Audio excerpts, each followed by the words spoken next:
یه خانواده برای آخر هفتهشون میرن توی خونه جنگلی، میبینن اینترنت و تمام ابزارهای ارتباطی قطع شده و بعدش هم خیلی زود میفهمن ایران و کره شمالی به آمریکا حملات سایبری و اتمی انجام داده. توصیه میکنم تا آخر ببینی و اگه تازه با این کانال آشنا شدی حتما لایک و بزن، سابسکرایب کن و زنگوله کنارش هم فشار بده.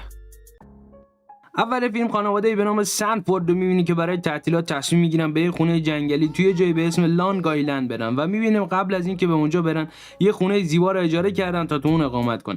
یکم بعد مادر خانواده آماندا برای خرید میره توی شهر، اما اونجا یه مرد به نام دنی رو می‌بینی که به اندازه 1 سال مایحتاجش رو خریده و به خاطر همین بعد دیدنش بدجور موقعش هنگ میکنه. بعدش همون روز خانواده سنفورد میرن به ساحل، اما همونجا دخترشون روز متوجه میشه که یه نفتکش داره به سمتشون میاد. اونها اولش فکر میکنن که اون نفتکش خطری براشون نداره تا اینکه میفهمن اشتباه کردن، چون کشتی با تمام سرعت داره به سمتشون میاد و به خاطر همین قبل از برخوردش به ساحل از اونجا فلنگو میبندن و خوشبختانه کسی هم آسیب نمیبینه. بعدش هم اونها بعد از اینکه برمیگردن خونهشون میفهمن اینترنت قطع شده و حتی تلفن‌ها و تلویزیون هم از کار افتاده و اینجا آماندا و شوهرش کلی تو حیاط خلوت خونهشون چند تا گوز رو میبینن و این موضوع رو به فال نیک میگیرن. شب که میشه اونها میفهمن که یکی داره در خونهشون رو میزنه، آماده میشن که باهاش مقابله کنن چون حدس میزنن که اون یه مزاحم باشه. اما یه دفعه میبینن یه پدر و دختر پشت در هست که تازه کلی و آماندا رو هم میشناسن. یکم بعد اونها میفهمن اون مرد جورج و دخترش بز هست و در اصل جورج صاحب اون خونه است که آماندا قبلا اون خونه رو از طریق ایمیل ازش اجاره کرده. بعد جورج به خاطر سرزده اومدنش از اونها معذرت خواهی میکنه و میگه من و دخترم رفته بودیم به یه سمفونی خارج از شهر، موقع برگشتن دیدیم که برق قطع شده و از اونجایی که من زانوهام خرابن، خونه‌ام هم طبقه 14م، اومدم که ازتون درخواست کنم که بذارید امشب و اینجا بمونی. بعد از این درخواست جورج، آماندا باهاش مخالفت میکنه و میگه من نمیتونم بهت اعتماد کنم، ولی خب جورج بهش پیشنهاد میده که اگه بذارین اونها اونجا بمونن نصف پولی که بهشون پرداخت کردن رو بهشون برگردونه و به خاطر اینکه اثبات کنه صاحب خونه است میره و در کابینت مشروب ها رو که قبلا قفل بود رو با کلید خودش باز میکنه. اون بعدش از توی کابینت یه پاکت رو در میاره و در حالی که داخلش یه تفنگ هم هست اجازه نمیده بقیه ببیننش و بعدش از داخل اون بسته بهشون پیشنهاد پول میده. اما آماندا همچنان نگرانه چون فکر میکنه اون شاید یه بنگاهی باشه که بعضی از کلیدا رو همراه خودش داره.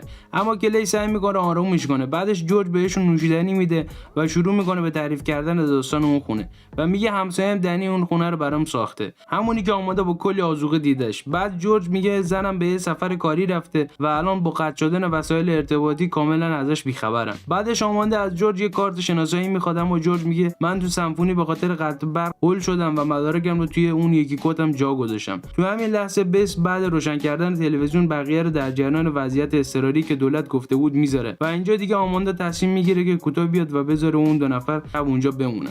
بعد جورج و دخترش بس میرن تو اتاق مهمون‌ها تا شب رو اونجا بمونن و صبح روز بعد آماندا بعد بیداری 4 تا پیام اضطراری تو گوشیش میبینه که داره یه جورایی راجع به حمله سایبری توسط هکرها خبر میده. بعد آماندا کلی رو در جریان اون پیام‌ها میذاره، به خاطر همین کلی به سمت شهر میره تا چند تا روزنامه بخره، اما به خاطر کار نکردن جی پی اس ماشینش گم میشه. بعد به خاطر همین از ماشینش پیاده میشه تا بتونه آنتن گوشیش رو برگردونه، اما تو همین لحظه رادیوی ماشینش برای چند لحظه روشن میشه و در حالی که کلی صداش رو نمیشنوه گزارشگر راجع به حمله سایبری حرف میزنه که تاثیر منفی روی محیط زیست جنوب گذاشته که همین اتفاق باعث مهاجرت حیونا شده. بعد کلی راه میفته و یکم جلوتر یه زن که به زبان اسپانیایی صحبت میکنه ازش کمک میخواد، اما چون کلی حرفاشو نمیفهمه اون زن رو نادیده میگیره و از اونجا میره. یه خورده که دور میشه یه پهپاد رو با دود قرمز میبینه و خیلی زود میفهمه اون دود قرمز نبوده و در اصل اون کاغذهای قرمز رنگی هستن که دارن مثل اعلامیه روی زمین فرستاده میشن. بعدش جورج میره تا به خونه همسایه‌اش سری بزنه در حالی که اسلحه‌شو برداشته و با وجود قطع بودن تلفن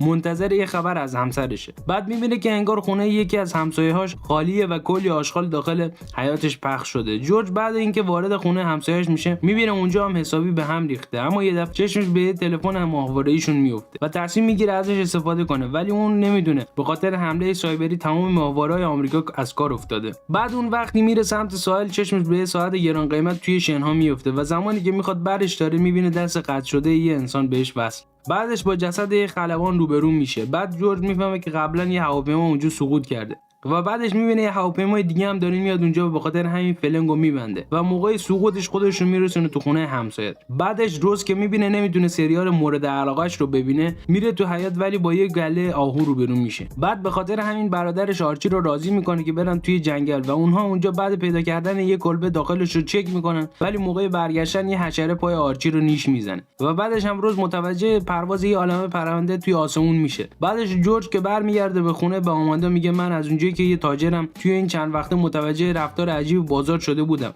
بعدش جورج در حالی که داره داستان اون هواپیما رو براشون تعریف میکنه یه دفعه اون صدای یه سری انفجار رو میشنوه و همزمان هم صدای شکسته شدن دیوار صوتی توسط یه هواپیما باعث میشه که اونها گوشاشون رو بگیرن. طولی نمیکشه که بعد تموم شدن این سر و صداها آماندا به جورج میگه من اون یارو دنی رو دیدم که واسه خودش کلی آذوقه خرید کرده بود و احتمال میدم که اون از این اتفاق خبر داشته باشه. تو همین لحظه گله برمیگرده خونه و بهشون یکی از اون برگای قرمز رو نشون میده که روش یه نوشته عربی تایپ شده ولی اونها فکر میکنن که روش فارسی نوشته شده که آرچی میگه من قبلا توی بازی کامپیوتری دیدم که این جمله معنیش میشه مرگ بر آمریکا. یکم بعد آماندا و کله بچه‌هاشون رو برمی‌دارن تا بتونن برن پیش فامیل‌هاشون تو نیوجرسی. همینطور که دارن دور میشن میبینن جاده با یه عالمه ماشین‌های تسلا برقی بسته شده. بعد اونها پیاده میشن میبینن اون تسلا هیچ سرنشینی ندارن چون اونها در از خودران هستن و به خاطر یه اختلال به این سمت اومدن. تو همون لحظه چندین تسلای دیگه هم سمت اونجا میاد و خانواده سنفورد هم به بدبختی اونجا فرار میکنه و با روی سیاه برمیگردن خونه جورج و جورج هم اجازه میده توی خونش اقامت کنه. صبح روز بعد اعضای خانواده بعد از اینکه میفهمن روز از خونه رفته بیرون میبینن که آرچی از خواب بیدار شده دیده دندوناش یکی یکی دارن میافتن و به خاطر همین فکر میکنن این عوارض نیش اون حشره باشه و به خاطر همین جورج و کلی میبرنش پیش دنی که شاید اون بهشون آنتی بیوتیک بده. همزمان آماندا و بس میرن تو جنگل دنبال روز بگردن ولی بعد اینکه وارد اون کلبه میشن یه صدای عجیب میشنون که انگار داره یه سری حیوان از اونجا رد میشه. یکم بعد آماندا بعد بیرون اومدن از کلبه میره دنبال رد دوچرخه روز ولی بعدش برمیگرده سمت کلبه و میبینه یه عده آهو بس رو محاصره کردن و به خاطر همین میره سمتش و اونها رو فراری میده. همزمان دنی از دادن دارو به پسر کله خودداری میکنه چون میگه احتمالاً حشره‌ای که پسرتو نیش زده با تشعشعات هسته‌ای جهش کرده و باعث شده این بلا سر دندوناش بیاد. تو همین لحظه جورج اسلحه‌اش رو میگیره سمت دنی و بهش میگه نالوت زود داروهات رو رد کن بیاد. اما کلی میره بینشون و به دنی التماس میکنه در قبال پول بهشون دارو بده و دنی هم قبول میکنه. بعدش دنی که به پسر کلی دارو میده بهش میگه این کار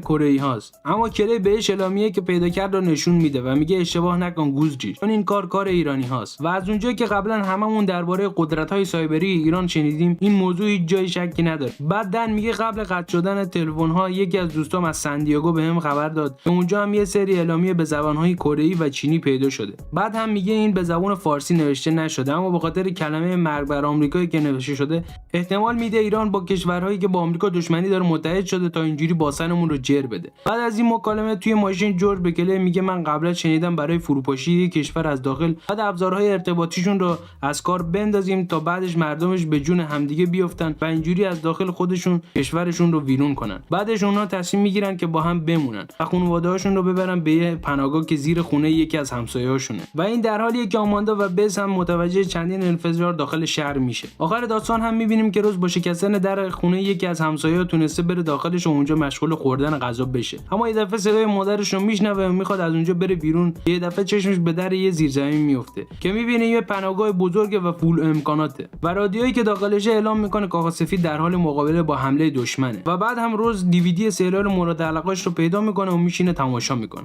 رفقا ما رو نکرده ندید یعنی چیز سابسکرایب منظورمه. مرسی که تا انتها همراه هم بودید. اگه از این سبک ویدیو خوشتون میاد لایک کن، کانال سابسکرایب کن و زنگوله کنارش هم فشار بده.